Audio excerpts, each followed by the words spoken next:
Jour 7, 19h42, 17 octobre 1941.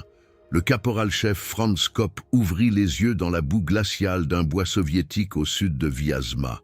Son corps tremblait de façon incontrôlable.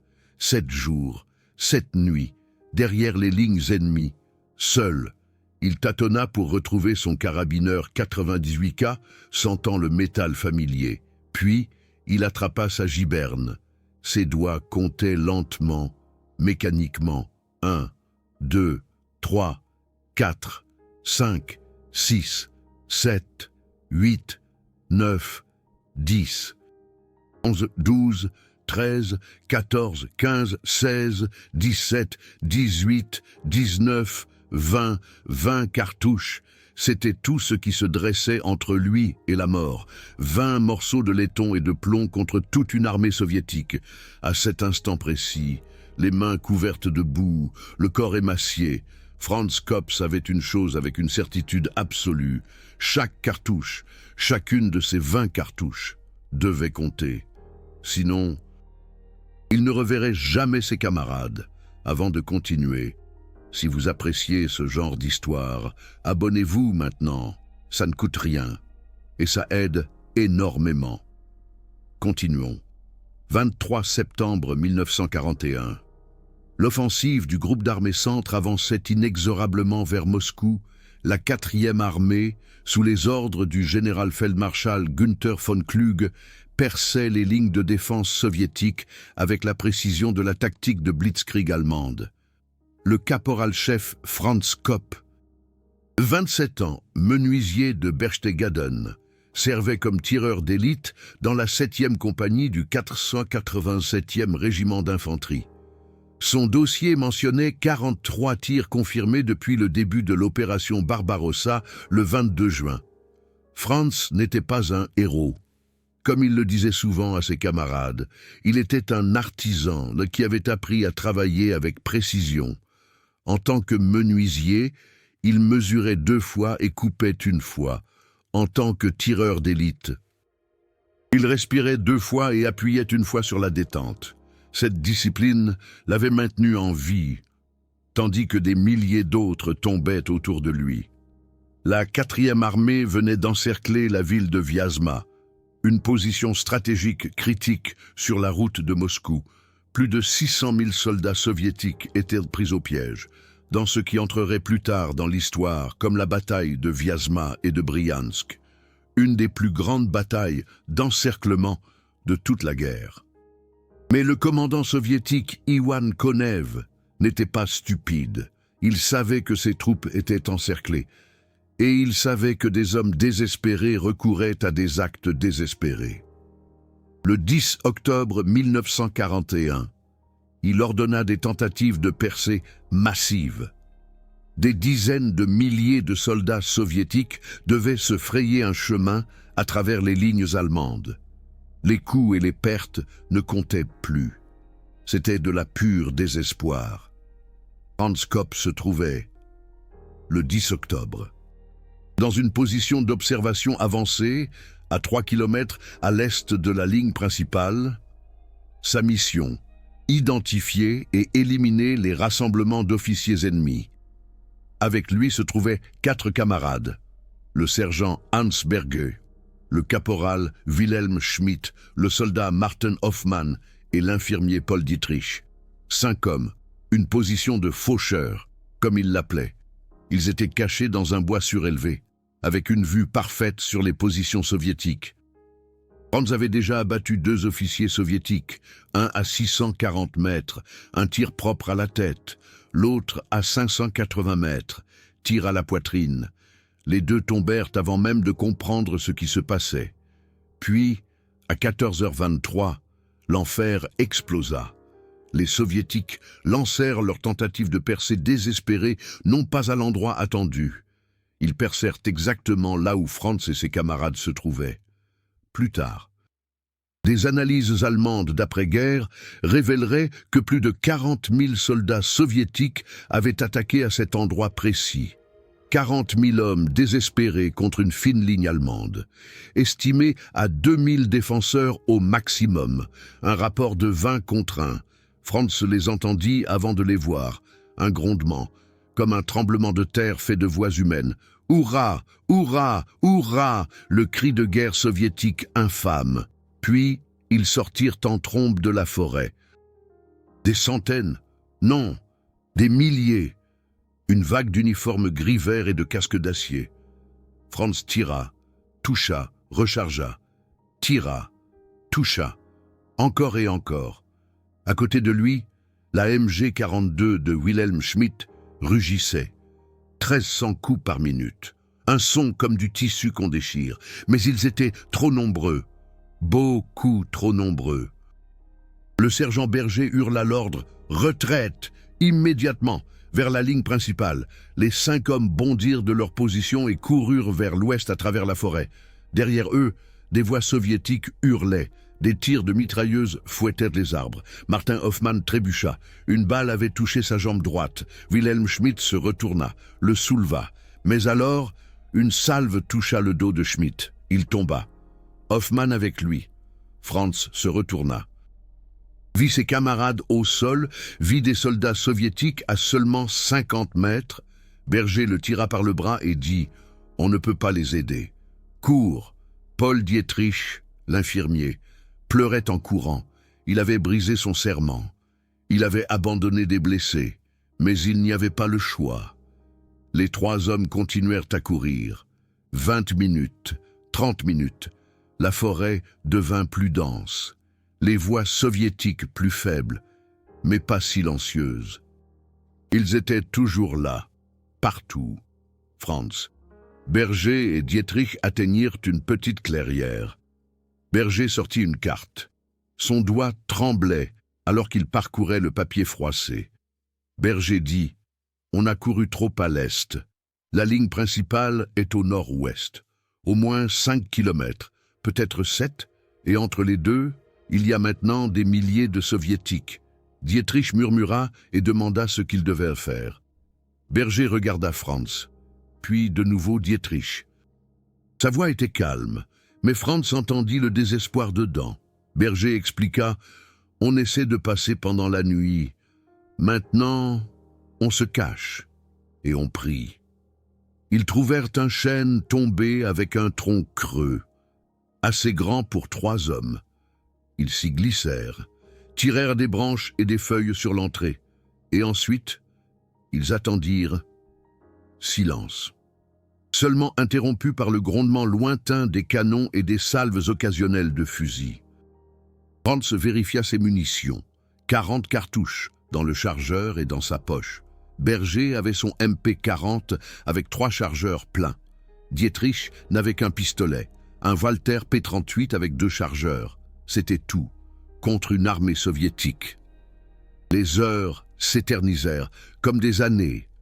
À 21h37, ils entendirent des voix soviétiques, très proches. Franz retint son souffle. À travers une minuscule fente dans le feuillage, il vit des bottes. 5 paires, 10, 20. Toute une unité marchait juste devant leur cachette. Un des soviétiques s'arrêta. À seulement 3 mètres, Franz vit à travers la fente l'homme allumer une cigarette. Le visage brièvement éclairé par l'allumette, un jeune homme, peut-être 20 ans, avec un grain de beauté sur la joue. Le soldat fuma. 30 secondes. Les 30 secondes les plus longues de la vie de Franz Kopp. Puis, quelqu'un appela en russe. Le jeune soldat jeta sa cigarette et continua à marcher. Franz expira. Dietrich tremblait tellement que son équipement s'entrechoquait. Berger posa une main sur l'épaule de Dietrich et lui intima de se taire. Très silencieusement. Ils restèrent dans le tronc creux jusqu'à 02h15. Puis Berger rampa prudemment à l'extérieur, épié, écouté. Il fit signe aux autres de sortir et expliqua le plan. Nous partons maintenant, silencieusement, en file indienne. 10 mètres de distance. Si l'un de nous est découvert, les autres courent, sans se retourner. Compris ? Franz et Dietrich hochèrent la tête. Ils se déplaçaient comme des fantômes dans la forêt nocturne. Chaque pas, précaire. Chaque bruit, évité. La lune était un mince croissant, à peine assez de lumière. C'était bien. L'obscurité était leur amie.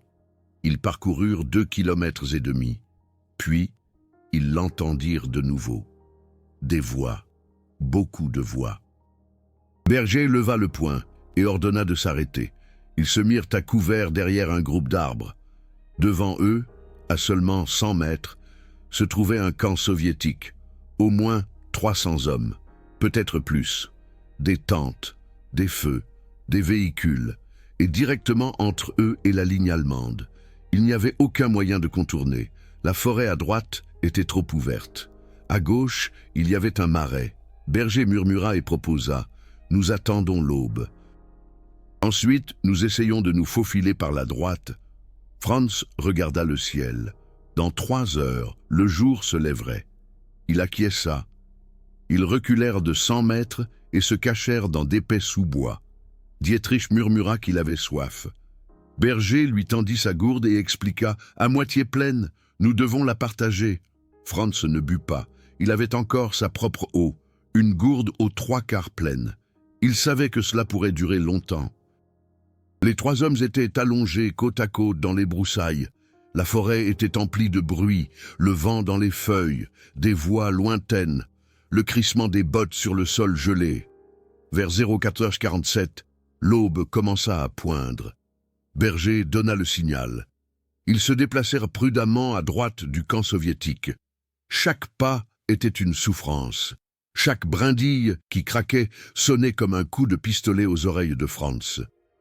Ils dépassèrent le camp de 50 mètres, 100 mètres, 150 mètres. Franz commença à espérer. Peut-être qu'ils allaient y arriver. Peut-être qu'ils atteindraient leur ligne. Peut-être qu'ils survivraient. Puis, Paul Dietrich marcha sur une mine antipersonnelle. L'explosion déchira le silence matinal. Dietrich hurla, un cri court et torturé, qui s'arrêta brusquement. Franz se retourna, vit le corps de Dietrich au sol. Ses 2 jambes avaient disparu. Simplement disparu. Le camp soviétique explosa d'activité. Des voix, des cris, des ordres. Berger hurla « Cours !» Franz courut, derrière lui. Des tirs de fusil balayaient la forêt. Il entendit le MP-40 de Berger répondre. Des rafales courtes et précises, des tirs de couverture. Franz courut 30 mètres, puis se jeta derrière un arbre. Se retourna. Berger était 20 mètres derrière lui, courant en zigzag, derrière Berger. Il y avait au moins 30 soldats soviétiques. Franz épaula son carabineur 98K, respira, appuya sur la détente. Un soldat soviétique tomba, rechargea, visa, tira. Un deuxième tomba. Berger atteignit la position de Franz. Son visage était cendré. Franz demanda des nouvelles de Dietrich. Berger secoua la tête et répondit « Mort ». Avant de tomber, la grâce de Dieu. Ils continuèrent à courir. Les soviétiques suivaient. Franz pouvait les entendre. S'échangeant des informations, des soldats professionnels, pas des novices. Ils étaient pourchassés, comme des animaux dans la forêt. Berger et Franz coururent encore un quart d'heure. Puis ils atteignirent une rivière, large, peut-être 30 mètres. L'eau noire et froide. Berger haleta et expliqua « Nous devons traverser, pas le choix ». Ils s'enfoncèrent dans l'eau glaciale. Elle était plus profonde que prévu, après 10 mètres. Elle atteignait la poitrine de Franz. Le poids de son équipement l'entraînait vers le fond. Berger, à côté de lui, luttait également. Derrière eux, les premiers soldats soviétiques atteignirent la rive. Des tirs. Des balles s'abattirent dans l'eau. Franz plongea sous l'eau, nagea, 3 mouvements, 4, 5, ses poumons brûlaient. Il fit surface, vit l'autre rive, encore 15 mètres. Il continua à nager, puis il entendit Berger crier. Franz se retourna dans l'eau, vit Berger, du sang coulait de son cou, un tir avait touché la carotide. Les yeux de Berger croisèrent ceux de Franz, et dans ce regard, il y avait tout. continuer, survivre, raconter notre histoire. Puis Berger sombra dans l'eau noire, simplement disparu. Franz voulait retourner en arrière, voulait sauver son camarade, mais d'autres tirs s'abattirent autour de l'eau. Il n'avait pas le choix. Il continua à nager. Atteignit l'autre rive, se hissa dans les broussailles et courut, seul. Pour la première fois depuis le début de cet enfer, le caporal-chef Franz Kopp était complètement seul. Plus de camarades, seulement lui, son carabineur 98K et 20 cartouches. C'était il y a 7 jours. Maintenant, au 7e jour, dans ce froid bourbier, Franz compta de nouveau ses munitions. 20 cartouches. Il n'avait pas tiré un seul coup depuis la rivière. Chaque rencontre avait été évitée, chaque groupe soviétique contourné. 7 jours, 6 nuits. Il ne s'était déplacé que de nuit, caché le jour, dans des arbres creux, dans des trous, sous des tas de feuilles. Une fois, une compagnie soviétique entière avait campé directement au-dessus de sa cachette. Pendant 8 heures, Franz n'avait pas bougé, pas toussé, à peine respiré. Son eau était finie le 3e jour. Depuis, il buvait dans des flaques et des ruisseaux. Une fois, il avait léché l'eau de pluie dans un casque renversé. Sa dernière nourriture avait été le 5e jour. 3 pommes de terre crues, volées dans un camp soviétique abandonné. Son corps était douloureux, chaque muscle, chaque os. Ses pieds étaient ramollis par l'humidité, des ampoules partout, l'une d'elles infectée. Il pouvait le sentir. Mais Franz Kopp était menuisier. Il n'était pas du genre à abandonner. À Berchtesgaden, son maître lui avait appris « Le travail n'est pas terminé, tant qu'il n'est pas terminé, peu importe le temps que cela prend, peu importe à quel point cela devient difficile, tu persévères. » Et Franz persévérait. Il savait, grâce à sa carte, qu'il se trouvait à environ 15 kilomètres derrière les lignes soviétiques, peut-être 20. En 7 jours, il avait peut-être parcouru 8 kilomètres. Trop lent, beaucoup trop lent. Mais les forêts grouillaient de troupes soviétiques, partout, des colonnes de ravitaillement, des patrouilles, des positions d'artillerie, des hôpitaux de campagne. Il avait tout vu et tout évité. Le 2e jour, il avait eu une chance, une patrouille de reconnaissance allemande. À seulement 300 mètres, il aurait pu courir vers eux, les appeler. Mais entre lui et eux, il y avait des positions de MG-42 soviétiques. Il aurait été tué en quelques secondes. Alors, il avait regardé la patrouille disparaître et était resté seul. Le 4e jour, Franz avait fait quelque chose qui lui avait presque coûté son âme. Il était passé devant un hôpital de campagne soviétique, des blessés partout, des gémissements, des cris, une odeur de sang. Il avait pris une décision, médicaments, pansements, peut-être même de la nourriture. C'était la nuit, l'obscurité. Seulement 2 sentinelles. Franz avait attendu 20 minutes. Il avait observé, planifié. Ensuite, il s'était approché en rampant, silencieusement, comme un spectre. Il atteignit une tente. Il s'y faufila. À l'intérieur gisaient 4 blessés soviétiques. Ils dormaient. L'un d'eux gémissait, pris dans un cauchemar fébrile. Franz les ignora, trouva du matériel de pansement, l'entassa dans son sac à dos, découvrit une boîte, peut-être du pain. Il l'ouvrit. Des sardines. Il les mangea directement dans la boîte, goulûment, silencieusement. Puis, il trouva autre chose. Un soldat soviétique mort dans un coin de la tente, décédé récemment, encore chaud. Et ce soldat portait une gourde à sa ceinture. Franz prit la gourde, l'ouvrit, senta, de l'eau propre. Il but 3 longues gorgées, puis il remplit sa propre gourde. Alors qu'il se retournait pour partir, l'un des soviétiques blessés ouvrit les yeux. Fixant Franz, leurs regards se croisèrent. 3 secondes. 4, 5. Le soviétique était jeune, peut-être 19 ans. Son bras gauche n'était plus qu'un amas de bandages. Son visage était livide. La main de Franz se dirigea vers son pistolet, mais il ne le sortit pas.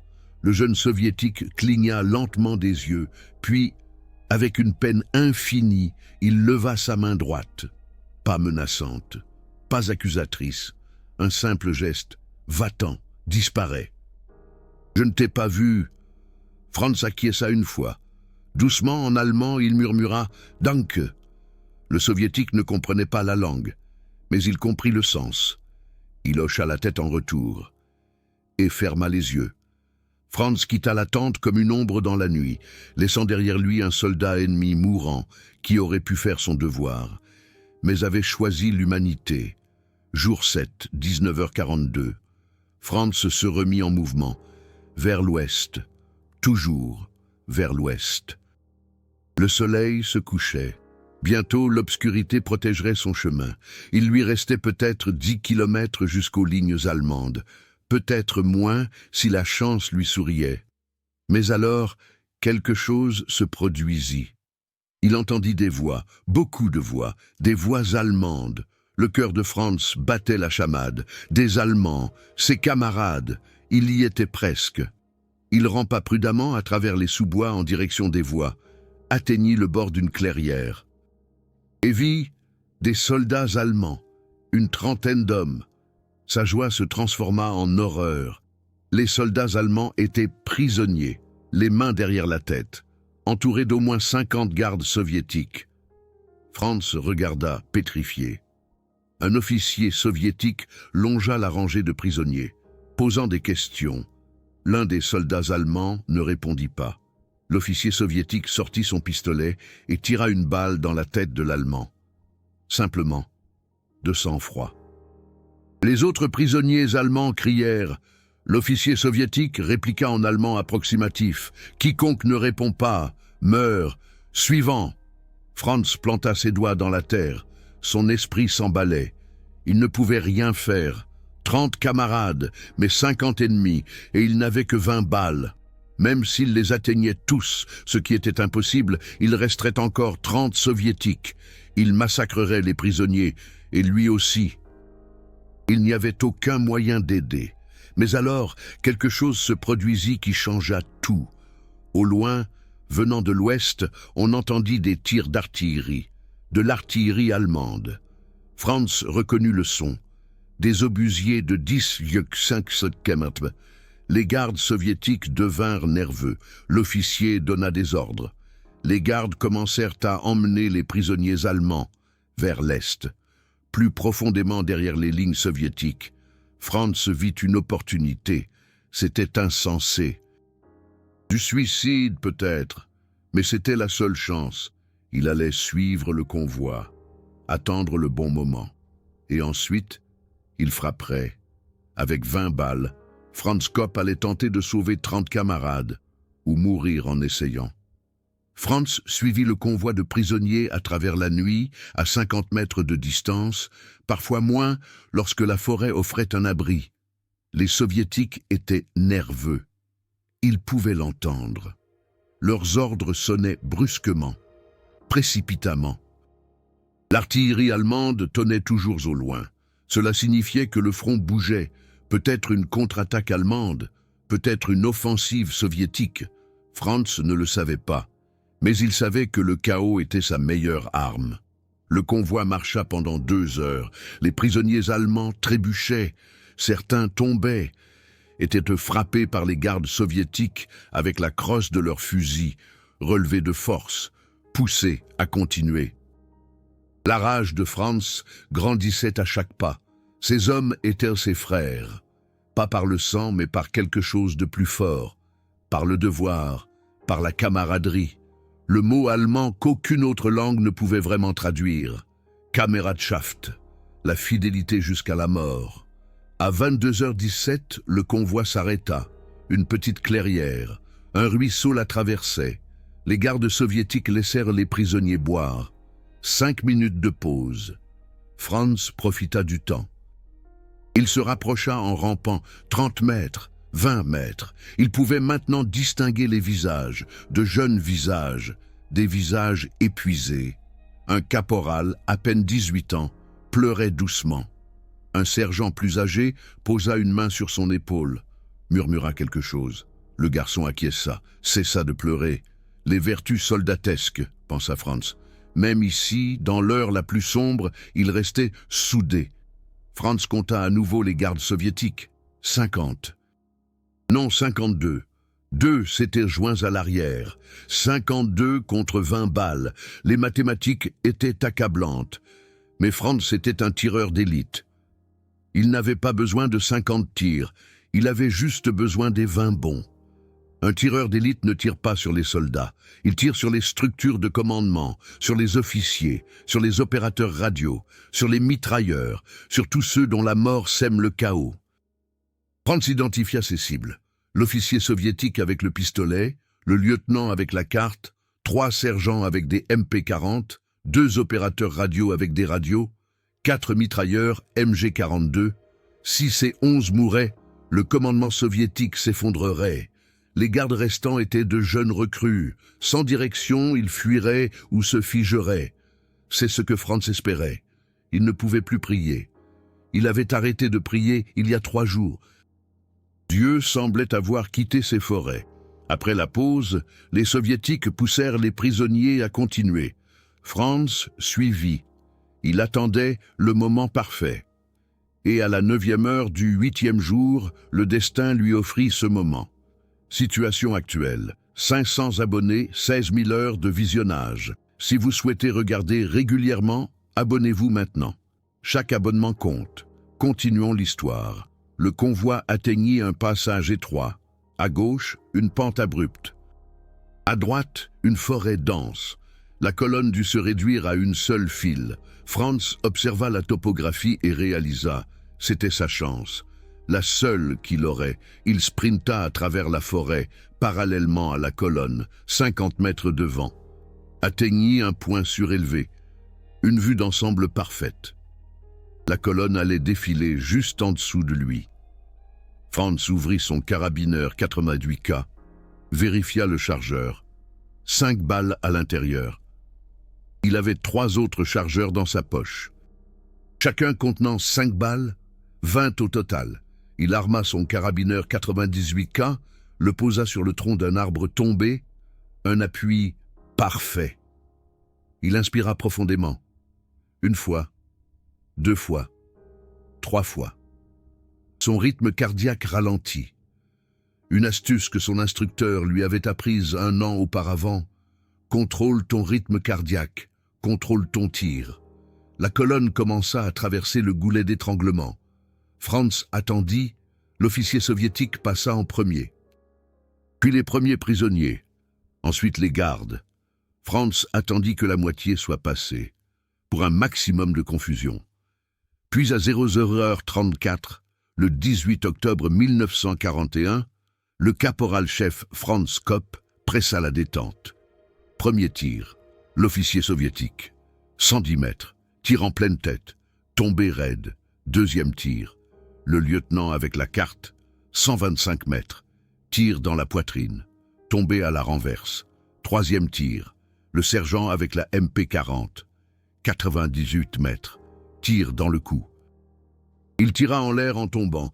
C'était parfait. La confusion. Les gardes soviétiques se figèrent, crièrent dans tous les sens. D'où venait le tir? Quatrième tir, deuxième sergent, 115 mètres, tir en pleine tête. Cinquième tir, troisième sergent, 103 mètres, tir dans la poitrine. Chargeur vide. Franz l'éjecta, attrapa le deuxième, chargea. 3 secondes. Les soviétiques commencèrent à tirer à tout va, mais dans toutes les directions. Ils n'avaient aucune idée d'où Franz se trouvait. 6e tir, premier opérateur radio, 132 mètres, tir dans le dos. L'opérateur radio tomba sur sa radio, la détruisant, parfait.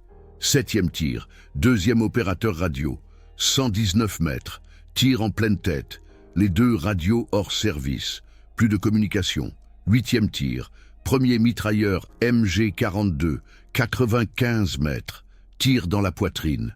La MG-42 tomba au sol. 9e tir, 2e mitrailleur MG-42, 108 mètres. Tir dans le ventre. Tombé en hurlant. 10e tir, 3e mitrailleur MG-42, 127 mètres. Tir en pleine tête. Chargeur vide. 2e chargeur sorti. 3e inséré. Chargement. Les soviétiques étaient maintenant paniqués. 10 de leurs camarades morts en 30 secondes. Morts invisibles venant de l'obscurité. La terreur à l'état pur. Certains gardes coururent, s'enfuirent simplement dans la forêt. D'autres se jetèrent au sol, hurlèrent. Franz avait encore 10 balles. Il les utilisa avec une précision chirurgicale. 11e tir, 4e mitrailleur MG-42, 112 mètres. 12e tir. Un garde essayant d'abattre un prisonnier allemand, 89 mètres. 13e tir. Un autre garde visant les prisonniers allemands, 94 mètres. Le reste des gardes soviétiques s'enfuit maintenant, jetèrent leurs armes, coururent dans toutes les directions. Franz avait encore 7 balles. Il ne les utilisa plus sur ceux qui fuyaient. Ce n'était pas sa façon de faire. Il était un soldat, pas un bourreau. Franz se leva, cria de toute sa voix en allemand. « Kameraden, Zumir, nord-ouest, Schnell, camarades, vers moi, nord-ouest, vite !» Les prisonniers allemands, 30 hommes, regardèrent vers la pente, virent la silhouette de Franz dans le faible clair de lune. Un moment de silence. Puis le vieux sergent, celui qui avait réconforté le caporal en pleurs, hurla « Ihr habt gehört, bewegt euch, alle, jetzt, vous avez entendu, bougez-vous, tous, maintenant !» Les 30 soldats allemands coururent, ramassèrent les armes soviétiques tombées au sol, grimpèrent la pente vers la position de Franz. Franz les couvrait, son carabineur 98K en sécurité, doigt sur la détente, prêt pour tout soldat soviétique qui reviendrait. Mais personne ne vint. Ils avaient tous fui. Le premier soldat atteignit Franz, le vieux sergent. Il fixa Franz, vit l'uniforme en lambeaux, le visage émacié, les yeux brillants de fièvre. Le sergent demanda combien de temps Franz était resté là. La voix de Franz était rauque. Il répondit « 8 Tage, hinter den Linien » à l'Inde, 8 jours, derrière les lignes, seul. Le sergent acquiesça lentement. Puis, avec une précision militaire, il salua. Franz rendit le salut. Le sergent demanda son nom. Franz répondit « Obergefreiter Franz Kopp 487, Infanterie Régiment 4, Armée, Caporal-chef Franz Kopp, 487e Régiment d'Infanterie, 4e Armée. » Le sergent se présenta « Unteroffizier Klaus Reinhardt, 252, Infanterie Division, Sergent Klaus Reinhardt, 256e Division d'Infanterie. Nous avons été capturés il y a 4 jours. Ils nous emmenaient vers l'Est, dans un camp de prisonniers. » Franz acquiesça et dit « Nicht mehr. Wir gehen nach Hause. » Plus maintenant, nous rentrons à la maison. Les 31 soldats allemands se déplacèrent dans la nuit, vers l'ouest, toujours vers l'ouest. Franz menait, il connaissait le chemin, l'avait étudié pendant 8 jours, chaque arbre, chaque ruisseau, chaque colline. Ils marchèrent 4 heures, rencontrèrent 3 patrouilles soviétiques. À chaque fois, ils se cachèrent. À chaque fois, avec succès. Franz avait encore 7 balles. Il ne les utiliserait qu'en cas d'extrême nécessité. À 04h45, le 18 octobre 1941, ils entendirent quelque chose de merveilleux. Des voix allemandes, pas capturées, libres, appelant. Klaus Reinhardt voulut crier. Franz le retint et l'exhorta à la prudence. Cela pouvait être une embuscade. Franz rampa en avant, seul, en reconnaissance. Il atteignit le bord d'une clairière, vit des soldats allemands, une patrouille de reconnaissance, une vingtaine d'hommes. De véritables troupes allemandes, avec des positions de MG-42, avec des antennes radio, avec la croix de fer sur les uniformes. Franz se leva lentement, les mains en l'air, cria « Nicht schießen! Deutsche! Wir sind Deutsche! Ne tirez pas! Allemands! Nous sommes Allemands !» La patrouille pointa ses armes sur lui. Un Feldwebel cria le mot de passe. Franz hésita. Mot de passe? Quel mot de passe? Il était parti depuis 8 jours. Les mots de passe changeaient quotidiennement. Il n'en avait aucune idée. Il cria « Ich hab kein Kennwort. Ich bin Obergefreiter Franz Kopp, Kerzentransит, Infanterieregiment, 8 Tage hinter Feindlinien. Ich habe 31 befreite Kameraden bei mir. Je n'ai pas de mot de passe. Je suis le caporal-chef Franz Kopp, 487e régiment d'infanterie. 8 jours derrière les lignes ennemies. J'ai 31 camarades libérés avec moi. » Le Feldwebel hésita. Puis il cria une question de test. Vivier le patron d'un car 98K magasin. Combien de balles dans le chargeur du car 98K? Chaque soldat allemand connaissait la réponse. Franz cria « 5. » Le Feldwebel acquiesça et ordonna « Komm raus, langsam, Ende sichtbar, sortez, lentement, main visible. » Franz entra dans la clairière. Derrière lui vinrent les 31 soldats libérés, tous les mains en l'air. La patrouille de reconnaissance baissa ses armes. Le Feldwebel s'approcha de Franz, l'examina de la tête aux pieds, vit la saleté, le sang, l'épuisement. Le Feldwebel demanda doucement « 8 Tage, 8 jours ». Franz acquiesça. « 8 Tage, 8 jours ». Le Feldwebel siffla doucement entre ses dents. Puis, il se tourna vers ses hommes et ordonna « Gebt diesen Kameraden Wasser, Essen, alles was wir haben, jetzt, donnez de l'eau à ses camarades, de la nourriture, tout ce que nous avons, maintenant. » La patrouille se mit en action. Des gourdes furent tendues, des morceaux de pain, des conserves. Les 31 soldats libérés burent et mangèrent comme des affamés. Franz prit un morceau de pain, le mordit. Il avait le goût du paradis. Le Feldwebel s'assit à côté de lui et demanda « Du hast sie all rausgeholt? Tu les as tous sortis ?» Franz secoua la tête et répondit « Nicht all. Wir Kameraden starben. In den ersten Stunden. Pas tous. 4 camarades sont morts. Dans les premières heures, le Feldwebel posa une main sur l'épaule de Franz et dit « Du hast getan, was möglich war. Mehr kann kein Mann tun. Tu as fait ce qui était possible. Aucun homme ne peut faire plus. » Franz ne dit rien. Dans sa tête, il les voyait encore. Gefreiter Wilhelm Schmidt, von sowjetischen Kugeln zerrissen. Soldat Wilhelm Schmidt, déchiré par les balles soviétiques. Martin Hoffmann, der mit ihm fiel. Martin Hoffmann, qui tomba avec lui. Sanitäter Paul Dietrich, von einer Mine zerfetzt. L'infirmier Paul Dietrich, pulvérisé par une mine. Unteroffizier Hans Berger, im schwarzen Wasser versinkend. Le sergent Hans Berger, sombrant dans l'eau noire. 4 Namen, 4 Gesichter. Franz würde sie nie vergessen. 4 noms, 4 visages. Franz ne les oublierait jamais. Le Feldwebel appela la ligne principale. 20 Minuten später kamen LKWs. 20 minutes plus tard, des camions arrivèrent. Les 31 hommes furent transportés vers la ligne de front. Franz était assis dans le premier camion. Il regardait fixement par la fenêtre, voyant la forêt défiler. Cette même forêt, dans laquelle il avait rampé pendant 8 jours. Maintenant libre, il était libre.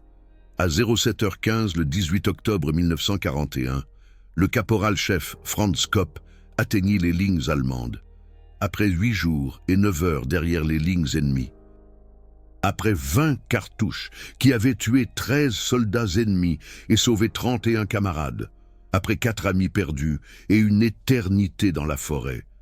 Franz fut immédiatement conduit au poste de commandement de la division. Un capitaine l'interrogea, voulant tout savoir. Chaque détail. Franz rapporta, mécaniquement, sans émotion, la séparation de l'unité, la fuite, la mort de ses camarades, les jours dans la forêt, l'hôpital de campagne soviétique. Le jeune soviétique qui ne l'avait pas trahi, La libération des prisonniers. Le capitaine prenait des notes, posant des questions précises. Puis il se recula et dit « Cop, c'était exceptionnel. Je vais vous proposer pour la croix de fer de première classe. » Franz secoua la tête et répondit « Non, mon capitaine, je n'ai pas besoin d'une croix. Je veux juste dormir. » Le capitaine sourit tristement et répondit « Je comprends. Malgré tout, le rapport sera transmis. » Franz salua, fut renvoyé. Un infirmier soigna ses blessures, les ampoules infectées, les coupures, les contusions. Lui donna des vêtements propres, de la nourriture, de l'eau. Franz dormit 19 heures. Quand il se réveilla, c'était le 19 octobre. Antoine Leclerc, le sergent, qui l'avait libéré, était assis à son chevet. Antoine demanda comment il se sentait. Franz s'assit et répondit « Mieux, vivant ». Antoine hocha la tête et dit « Nous vous devons tous nos vies, tous les 31 ». Franz secoua la tête et répondit « Vous ne me devez rien, nous sommes des camarades, c'est ce que nous faisons ». Antoine sourit et dit « Malgré tout, nous n'oublierons pas ça, jamais ». Il tendit quelque chose à Franz, un morceau de papier. Antoine expliqua « Tous les 31 ont signé, un témoignage, au cas où quelqu'un demanderait ce qui s'est passé cette nuit-là. » Franz prit le papier, lut les noms, 31 signatures, 31 vies. Il le plia soigneusement, le mit dans sa poche et dit doucement « Merci ». Antoine Leclerc se leva, salua. Franz salua en retour, puis Antoine s'en alla. Et Franz resta seul avec ses pensées. Dans les semaines qui suivirent, l'histoire de Franz Kopp se répandit dans la 4e armée, le tireur d'élite, qui avait survécu 8 jours et sauvé 31 camarades. Des soldats qui ne le connaissaient pas le saluaient avec respect. Des officiers lui faisaient un signe de tête. Mais Franz ne voulait pas d'attention. Il voulait juste se battre. Pour ses camarades tombés au combat. Pour l'Allemagne. Pour la fin de cette guerre, afin qu'il puisse rentrer chez lui. Le 7 novembre 1941, Franz reçut effectivement la croix de fer de première classe. La cérémonie était petite, seulement sa compagnie. Le commandant lui épingla la croix, loua son courage, sa détermination, sa volonté de survivre. Franz salua. Ne dit rien. Qu'aurait-il dû dire? Qu'il avait eu de la chance, que de meilleurs hommes étaient morts, qu'il voyait leur visage chaque nuit. Les analyses d'après-guerre qualifieraient la stratégie de survie de Franz Kopp d'exemple de manuel des tactiques de survie des tireurs d'élite, l'évitement des confrontations inutiles, la conservation des munitions, la résilience psychologique, la sélection précise des cibles au moment décisif. Les académies militaires en Allemagne enseigneraient plus tard, des décennies après la guerre, son histoire, pas comme une histoire de héros, mais comme une étude de cas, comment un seul soldat, avec des ressources minimales, peut survivre face à des chances accablantes. Mais pour Franz, ce n'était pas une tactique, c'était de la pure nécessité. Chaque décision était née du désespoir, pas d'une stratégie. Chaque jour survécu était un cadeau, qu'il ne méritait pas. La 4e armée atteignit les abords de Moscou le 2 décembre 1941, à seulement 15 km du Kremlin, le point le plus proche que la Wehrmacht atteindrait jamais.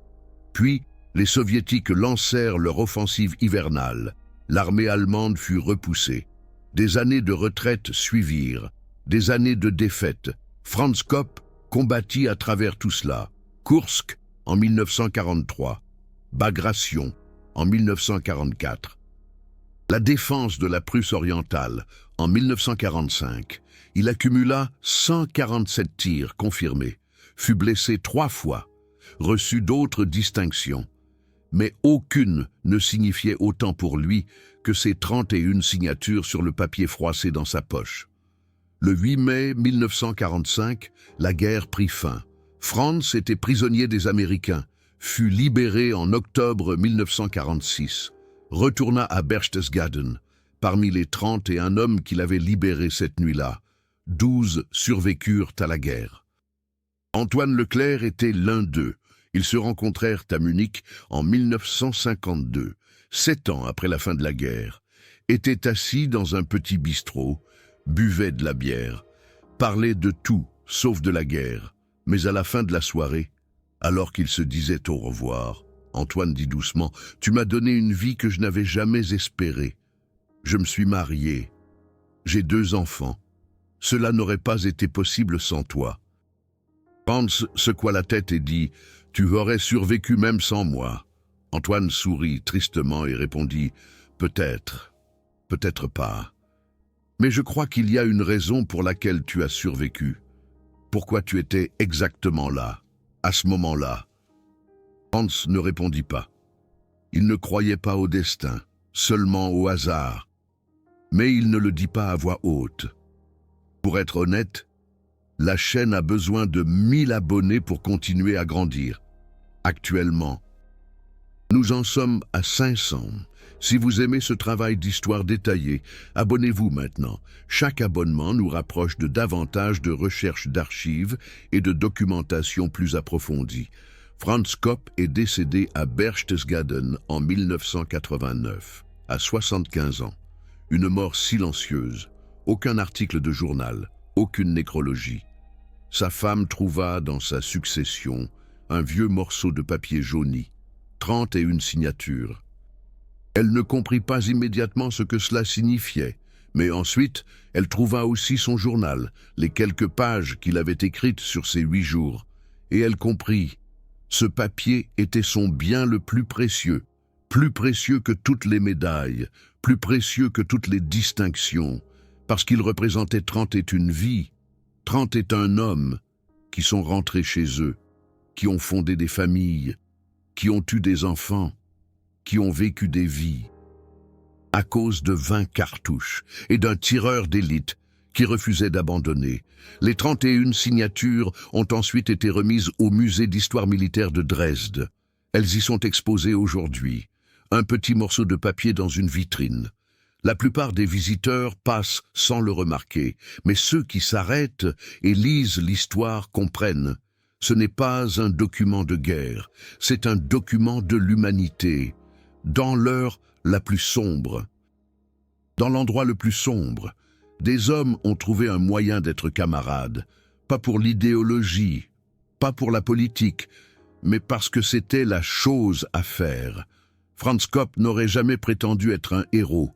Il était menuisier, devenu soldat, un homme qui avait fait ce qui était nécessaire, ni plus, ni moins, mais pour 31 hommes et leurs familles. Il était plus qu'un héros.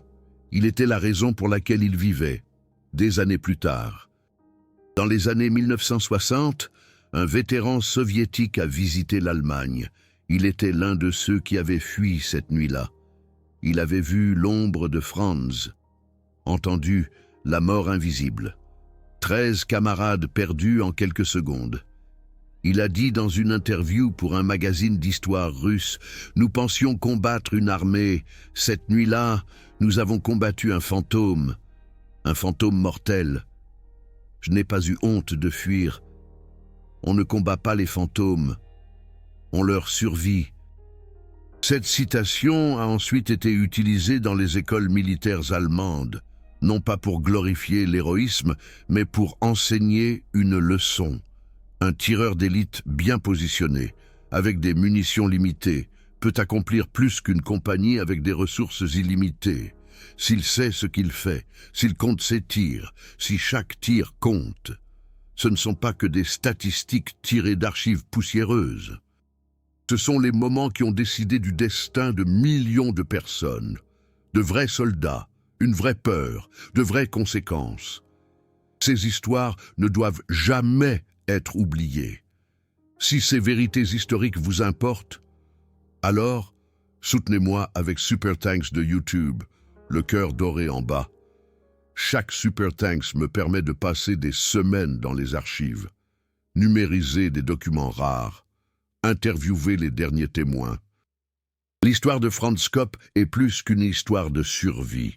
C'est un témoignage des vertus du soldat allemand, qui ont persisté même dans les moments les plus sombres. Devoir, honneur, camaraderie, ces valeurs n'étaient pas que des mots.